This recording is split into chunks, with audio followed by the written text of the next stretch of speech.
Hi everybody.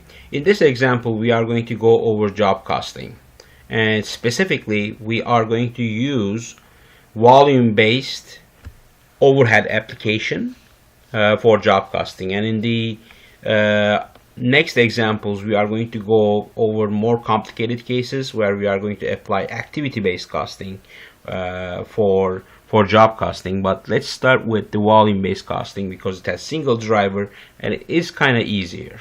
So the estimated total factory overhead in this case is 800,000, and the driver is direct labor hours. It's 100,000.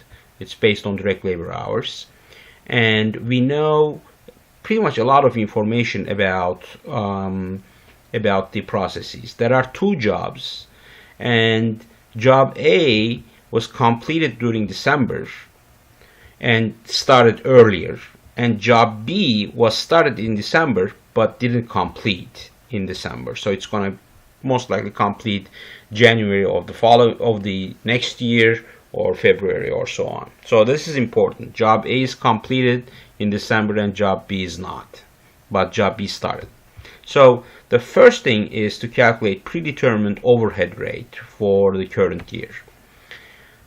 That is our overall factory overhead divided by the rate. So the predetermined overhead rate is 800,000 divided by 100,000. So our single driver is $8 per direct labor hour. Now, in order to calculate the overhead applied in December, we need to calculate the overhead applied to job A and to job B.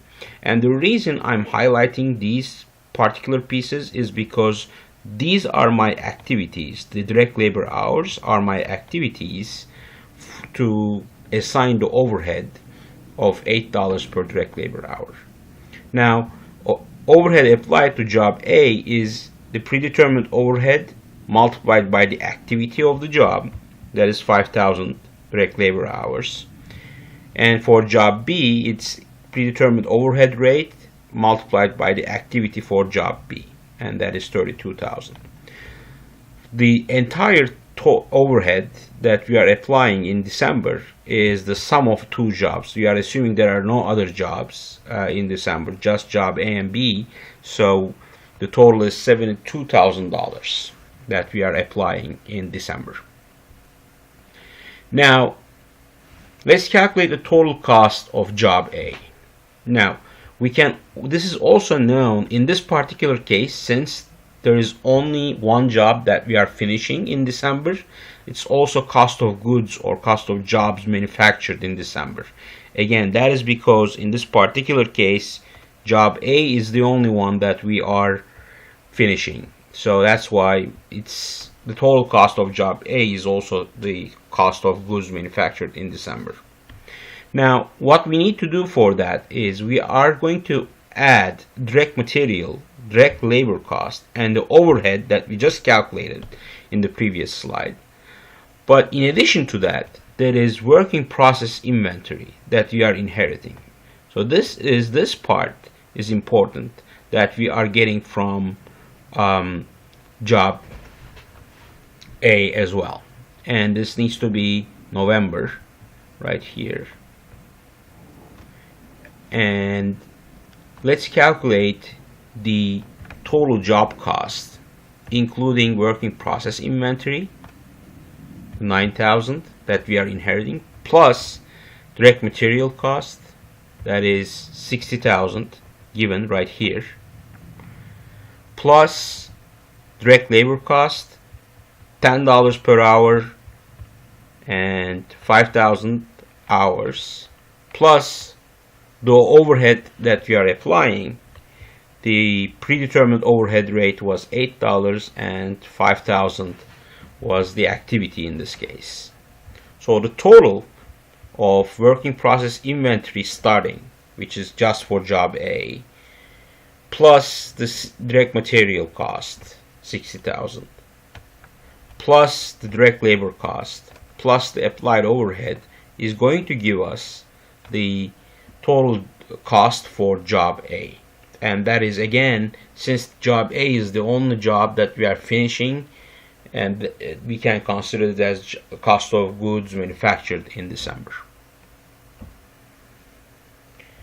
Calculate ending work in process inventory. Please note that in the same example, the only work in process inventory, ending inventory, is for job B. We are starting job B, but we are not finishing job B.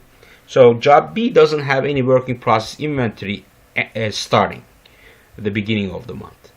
And it will only have the direct material cost for job B, $35,000, plus the direct labor cost, which is 4,000 times 10, 4,000 times the direct labor rate, $10, plus the predetermined overhead rate multiplied by the activity. The activity happens to be the same as this here. It's the activity is 4,000 direct labor hours, and the predetermined overhead rate was $8 per direct labor hour.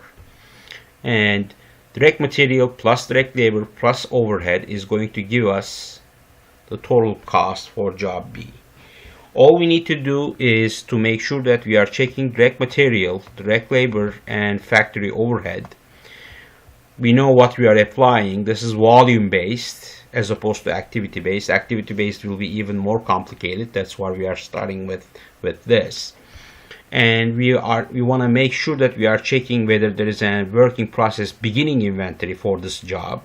And the answer is no, because we are starting the job in December, so there can't be any working process inventory for job B.